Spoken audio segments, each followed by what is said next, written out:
자, 오늘은 위기를 극복하는 지혜라는 제목으로 성경을 통해서 하나님의 말씀을 통해 지혜를 얻어보려고 합니다. 위기를 극복하는 지혜입니다. 자, 오늘의 말씀 중에서 누가복음 16장을 근거로 해서 한번 이야기를 들어보려고 합니다. 자, 여기 누가복음에 보면 청지기 비유가 나옵니다. 청지기 비유. 자, 그럼 청지기가 뭔지 우리가 알아야지만 본문을 좀 더 쉽게 이해할 수 있을 거라고 생각됩니다. 청직이란 주인이 맡긴 것들을 주인의 뜻대로 관리하는 위탁 관리입니다. 하인의 우두머리로서 하인을 감독하고 주인의 자산을 관리하며 주인의 자녀 교육까지 담당합니다. 교육까지 담당할 정도면 상당히 머리가 잘 돌아가는 사람입니다. 청지기가 자신에게 맡겨진 것들을 관리할 때는 항상 맡긴 주인의 뜻, 즉 주인이 제시한 관리침을 따라 관리해야 합니다. 라고 되어 있습니다. 자, 네이버 백과사전에 교회의 용어 사전에 나와 있는 겁니다. 그래서 성경을 근거로 해 나와 있는 사진의 주인의 뜻대로 관리 지침을 제시해야 됩니다. 근데 우리 누가복음 16장에 나온 청지기는 주인의 뜻보다 좀 더 오바를 하고 있는 것 같습니다. 한번 1절과 2절의 말씀을 보도록 하겠습니다. 자, 누가복음 16장 1절과 2절입니다.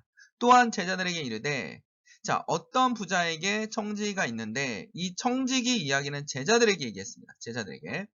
자, 청지기가 있는데 그가 주인의 소유를 허비한다. 주인의 소유를 막 낭비하고 있습니다.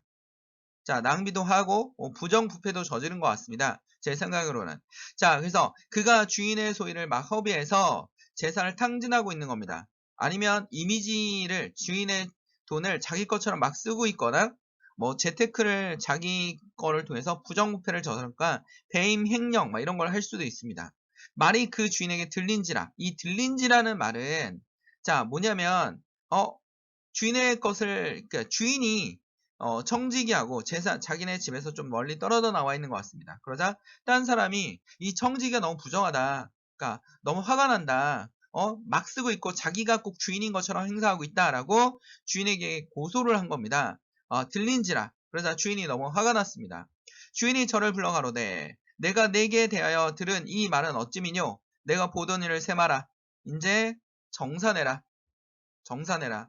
청지기 사무에서 계속하지 못하리라 했으니까 해고 통보를 받은 겁니다. 이제 이 사람은 청지기 역할에서 완전히 해임됐습니다. 직장을 잃은 겁니다. 굉장히 절망적인 상황이고 앞으로 어떻게 살아야 될지 굉장히 걱정이 많은 겁니다. 이 청지기는 자기가 잘못하긴 했지만 그래도 직장을 잃으면 먹고 살기가 힘들기 때문에 그거에 대한 고민에 빠질 수밖에 없습니다. 그러나 본문에서 청지기는 굉장히 빠른 행동을 하고 있습니다. 어떻게 할 것인가라는 계획을 세우고 있다는 겁니다. 자, 3절과 4절에 보면 청지가 속으로 이르되 주인이 내 직분을 빼앗았으니 내가 무엇을 할꼬? 난 해고당했으니 할 일이 없다라는 겁니다. 땅을 파자니 힘이 없고 그러니까 육체 노동에 약한 사람입니다. 자기의 재능이 없다는 걸 알고 있습니다. 이 청지기는 머리를 잘 쓰는 직분이고 그 다음에 관리와 교육을 담당하는 직분이고 재산을 관리하는 사람이기 때문에 육체 노동에는 굉장히 재능이 없었던 사람인 겁니다. 그걸 빌어먹자니 부끄럽다. 자존심도 세고 굉장히 뭡니까? 빌어먹는 것도 못한다라는 겁니다. 그럼 내가 어떻게 살 것인가? 그 미래에 대해서 준비를 해야 되고 해고를 당했기 때문에 이거에 대해서 빠르게 뭔가 대처를 해야겠다라고 생각을 했던 겁니다. 4절에 보면 내가 한 일을 알았도다. 자, 내가 이렇게 하면 직분을 빼앗긴 후에 저희가 나를 자기 집으로 영접하리라 하고 자, 저희는 뭡니까? 주인에게 빚을 많이 진 채무자들입니다. 채무자. 자, 빚을 갚을 의무가 있는 채무자입니다. 자, 자기의 집으로 영접하리라 하고 주인에게 빚진 자를 낱낱이 불러다가 먼저 온 자에게 이르되 내가 내 주인이 얼마를 졌느냐 하면서 자, 이 지금 청지기는 채무 관리를 해주고 있습니다. 그러니까 자기가 할 수 있는 지금 마지막 권한이 자, 채무를 어떻게 합니까? 채무를 감면해주면서 그들의 인심을 사는 겁니다. 인심을 사는 것이 그거에 대한 대책이었습니다. 그럼 청지기는 먼저 뭘 생각했냐면 그 전까지는 주인의 재산이 자기 것처럼 막 사용했지 않습니까? 근데 이제 본인이 깨달은 겁니다. 주인의 재산은 더 이상 자신의 것이 아니라 나는 더 이상 이 재산에 대해서 내 것이 아니라는 걸 확실하게 느낀 겁니다.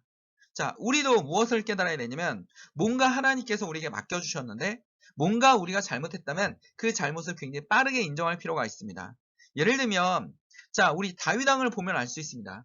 다윗 왕이 왕자리에서 쫓겨나지 않았습니다. 그러나 다윗도 굉장히 바른 행동만 했던 사람은 아닙니다. 가장 큰 예는 우리아의 아내, 충성스러운 장군 우리아를 죽이고 그의 아내 밧세바를 간음했습니다. 근데 그렇다고 해서 성경 어느 곳에 이 밧세바를 욕하는 글이나 이런 건 없습니다. 오로지 제가 잘못했다라고 끝없이 하나님께 용서를 구했고, 심지어는 나단 선지자가 와서 난리를 치는데도 불구하고 하나님께 회개하는 모습을 보였습니다. 그것을 하나님께서 굉장히 높이 보셨던 겁니다. 자, 이 불의한 청지기도 좋은 사람은 아닙니다. 그러나 주인의 재산이 이제 자신의 것이 아니라는 걸 빠르게 깨달았던 겁니다. 그리고 깨달았고 그 다음 것을 실행했습니다. 그건 뭡니까? 자, 주인의 집에 나온 뒤를 예배했습니다. 관계를 통해서, 사람과의 관계를 통해서 내가 다음 일을 할 수 있는 일을 예배했다라는 겁니다. 이게 바로 뭡니까? 청직의 지혜 중에 하나입니다. 자기의 것을 잘못했다는 걸 확실하게 인정하고, 주인의 재산은 내 것이 아니다 라고 인정하고, 두 번째, 그 다음 것을 예배했다는 겁니다. 그 다음에 마지막으로 뭘 한 겁니까? 주인에게 한 번의 기회를 더 달라는 자비를 한번 구해보는 겁니다. 자, 선한 행동을 통해서 어떻게 하는 겁니까? 주인에게 현명한 행동을 통해서 주인에게 한번 자비를 구해봤습니다. 그게 바로 청지기 이야기의 핵심입니다. 자, 그렇다면 우리 다음 구절 한번 봐요. 자, 4절에 아까 방금 읽었던 내가 한 일을 알았도다. 그래서 빚진 채무자들을 불렀죠. 그 다음에 6절에 말하되 기름 100마리니이다. 가로되 여기 내 증서를 가지고 빨리 앉아 60이라 쓰라. 빚진 자들에게 채무를 어떻게 했습니까? 감면해 줬습니다. 채무를 감면했어요. 기름 100마리면 어마어마한 돈입니다. 그렇죠? 감람나무에서 나오는 기름의 거의 100분의 1 수준의 거의 100배의 수준입니다. 그러니까 감람나무의 100그루 정도, 정확히 말하면 90그루 이상의 나오는 기름의 양입니다. 이 기름의 양 중에서, 그러니까 지구로 말하면 거의 막 5억, 10억 이 정도로 되는 큰 돈인데, 이 돈을 반 정도를 감면해 준 겁니다. 빨리 앉아 50이라 쓰라. 또 다른 얘기를 해. 너는 얼마를 졌느냐 가로되 밀 100석이니이다. 이 사람은 1000만원 졌다면 한 800만원으로 깎아준 겁니다. 자, 여기서 6장과 7절에 보면 이거에 대한 논쟁이 있습니다. 청지기가 자기가 살기 위해서 부정한 일을 했다라는 겁니다. 또 재산에, 쉽게 말하면 주인의 재산을 날려먹은 거죠. 채권을 완전히 반으로 깎아주거나 자기 마음대로 채권에 대한 그 행사를 해서 주인의 재산을 줄여놨다는 겁니다. 청지가 살기 위해 또 부정한 일을 했다는 논쟁입니다. 두 번째 논쟁은 또 뭐냐면 8절에 보면 신기합니다. 분명히 주인의 재산을 깎아먹었는데, 회사를 마이너스로 만들었는데 주인이 옳지 않은 청지가 이를 지혜 있게 하였으면 칭찬하였습니다. 야, 회사가 적자 났어 너 때문에. 근데 너의 앞길을 위해서 예비했군, 이렇게 얘기를 하는 겁니다. 그래서 부정한 일을 했지만 미래를 준비하는 모습을 칭찬했다라는 겁니다. 이 논쟁이 있습니다. 저는 좀 더 다르게 생각합니다. 뭐냐 하면 이 성경을 앞뒤로 좀 더 이 문맥상 구조를 보면 부정한 일을 했는데 주인이 청지기를 미래를 준비했다는 이유만 하나만으로도 그를 칭찬할 일은 없습니다. 분명히 화를 내야 됩니다. 내 재산이 줄어들지 않았냐? 지금 뭐 하는 것이냐? 그쵸? 여러분 생각해 보십시오. 여러분이 회사를 경영하는데 이 사람은 해고를 했는데 자기 미래를 위해서 회사의 재산을 깎아먹고 다른 회사와 뭐 하는 거면 결탁하는 겁니다. 나를 써주십시오. 우리 회사의 재산과 정보를 알려드리겠습니다. 그러면 되게 현명하구나 이렇게 얘기하겠습니까? 아닙니다. 이 부분에 대해서 우리가 좀 유대인의 관점과 유대인의 문화와 성경적 맥락을 봤을 때 분명히 이건 주인에게 이익이 되는 일이었습니다. 주인에게 이익이 됐고 청지기도 이해를 했기 때문에 지혜 있게 하였으므로 칭찬한 겁니다. 자, 그렇다면 우리 다른 이거에 대한 해답을 한번 찾아보도록 하겠습니다. 자, 책 한 권을 보면요. 구약시대의 생활 풍속에 대한 책입니다. 자, 롤랑 드보가 쓴 책인데 이 책의 내용을 보면 랑 드보는 구약시대의 생활 풍속에서 채무자가 자, 빚을 진 사람이죠. 채무자가 빚을 갚을 의무가 있는 사람이에요. 의무. 자, 채권자는 빚을 받을 권리가 있는 사람이죠. 권리. 이렇게 기억하면 굉장히 쉽습니다. 채무자가 빚 문서에 60세기를 빚졌다고 쓰고 실제 빌리는 돈은 40세기일 때 20세기는 채권자에게 이미 그러니까 20세기는 뭐가 되는 겁니까? 이자가 되는 겁니다. 채권자에게 이미 물어뜯긴 뇌셰크라는 단어를 썼습니다. 그러니까 부정적인 단어를 썼죠. 이자에 대한 굉장히 부정적인 단어를 성경에서 말하고 있습니다. 만일에 60세기를 갚았을 때 증가, 타르비트, 이윤이 된 겁니다. 20세기에 이윤을 남긴 거죠. 이자놀이를 통해서 이윤을 창출한 겁니다. 라고 말합니다. 예수님께서 누가복음 16장 1절 8절에 빚진 사람의 빚문서에 빚을 줄여주는 불의항청이 오히려 지혜롭다는 칭찬한 것은 이러한 사원과 연결되는 것으로 보인다. 쉽게 말해서 자, 유대인들은 어떤 풍속이 있었냐면 같은 동족에는 같은 유대인에게는 이자를 받지 말라는 율법이 있습니다. 그 율법을 성경에서 찾아보면 자, 내가 만일 너와 함께한 내 백성 중에 가난한 자에게 돈을 구워주면 자, 너는 그에게 채권자 같이 하지 말며 이자를 받지 말 것이며 내가 만일 이웃의 옷을 전당 잡거든 해가 지기 전에 그에게 돌려줘라. 출애굽기 율법사에 뭐 하지 마라? 자, 가난한 자에게 돈을 구워주면 그것도 내 백성 중입니다. 백성. 채권자 같이 하지 말며 같이. 내가 돈을 받는 사람이야. 이자를 받지 말 것이며 이자를 받지 말라고 나와 있습니다. 성경에. 불의항청지기는 뭘 한 겁니까? 이자를 감면해 준 겁니다. 주인이 이미지가 너무나 나빠졌기 때문에 주인의 이미지를 좋게 만들어준 겁니다. 그리고 자, 이자를 감면 이윤은 줄지만 채무자들이 빚을 진 사람들이 채무를 상환할 확률이 굉장히 높아집니다. 그러니까 원금을 상환하고 약간의 이자를 받을 수 있는 그런 기회를 만들어줬다라는 겁니다. 또 다음 절에 다른 성경에도 그런 게 있는지 한번 찾아보도록 하겠습니다. 자, 레위기에 보면 율법서입니다. 너는 그에게 이자를 받지 말고 내 하나님을 경외하며 내 형제로 너와 함께 생활하게 할 것인즉 너는 그에게 이자를 위하여 돈을 구워주고 주지 말고 자, 이자를 위해서 돈을 구워주지 말라고 얘기하고 있습니다. 이자를 위하여 돈을 구워주지 말고 이익을 위하여 내 양식을 구워주지 말라라고 레위기에 나와 있습니다. 쉽게 말해서 이자를 위해서 돈을 꾸는 것은 당시 유대인 풍속이 굉장히 안 좋았던 풍습 중에 하나입니다. 그래서 이러한 부분에 대해서 어떡합니까?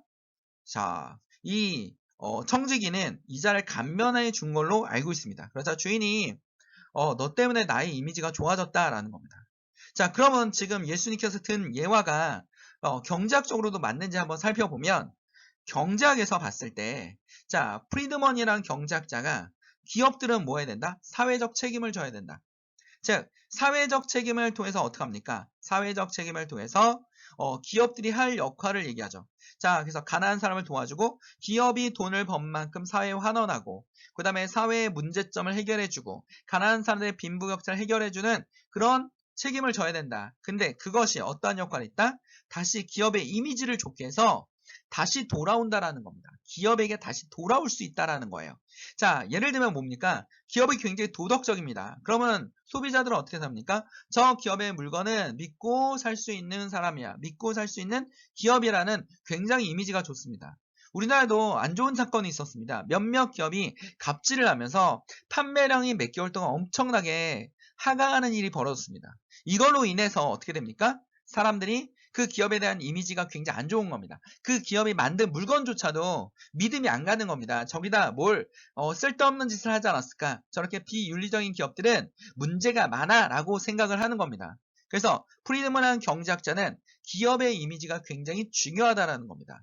만약에 이 집주인을 우리가 기업으로 본다면 청지기는 기업의 이미지를 좋게 해주고 있는 겁니다. 됐나요? 그리고 금리가 그러니까 이자가 낮아지면 어떤 현상이 생기냐면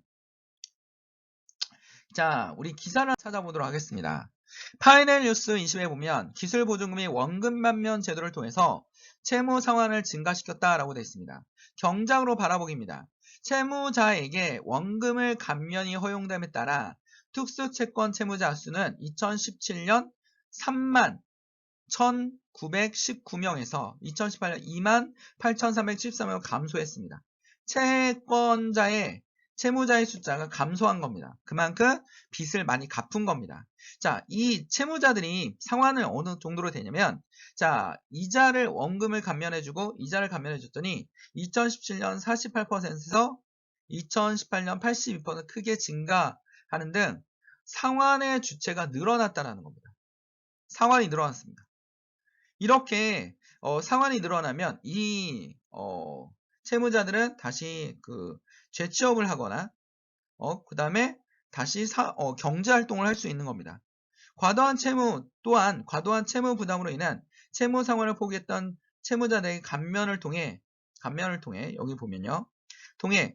채무 상환 의혹을 고치시키고 회수를 불가했던 부실채권, 우리 채권을 뭐라고 합니까? 영어로 본드라고 부릅니다. 본드. 그렇지? 본드인데 이 본드가 뭐냐면 근데 부실 채권은 정크 본드, 쓰레기 본드입니다. 갚을 확률이 없다라는 겁니다. 137억 원을 추가적으로 회수했습니다. 자, 추가적으로 회수했다라는 겁니다. 그러니까 이 부실 채권을 회수해서 자, 재정 건전성을 강화하는, 그러니까 기업이 흔들리지 않는, 기술 보증 기금이 흔들리지 않는, 경제가 원활하게 돌아가는, 채무가 상환이 안 되면 경제가 원활하게 돈이 돌지 않고 있는 거죠. 그래서 전반적으로 경제를 살려주는 그런 효과를 낼 수 있다는 겁니다. 자, 오늘 말씀에 보면 예수님께서 보면 청지기는 자기의 잘못을 첫 번째 인정했습니다.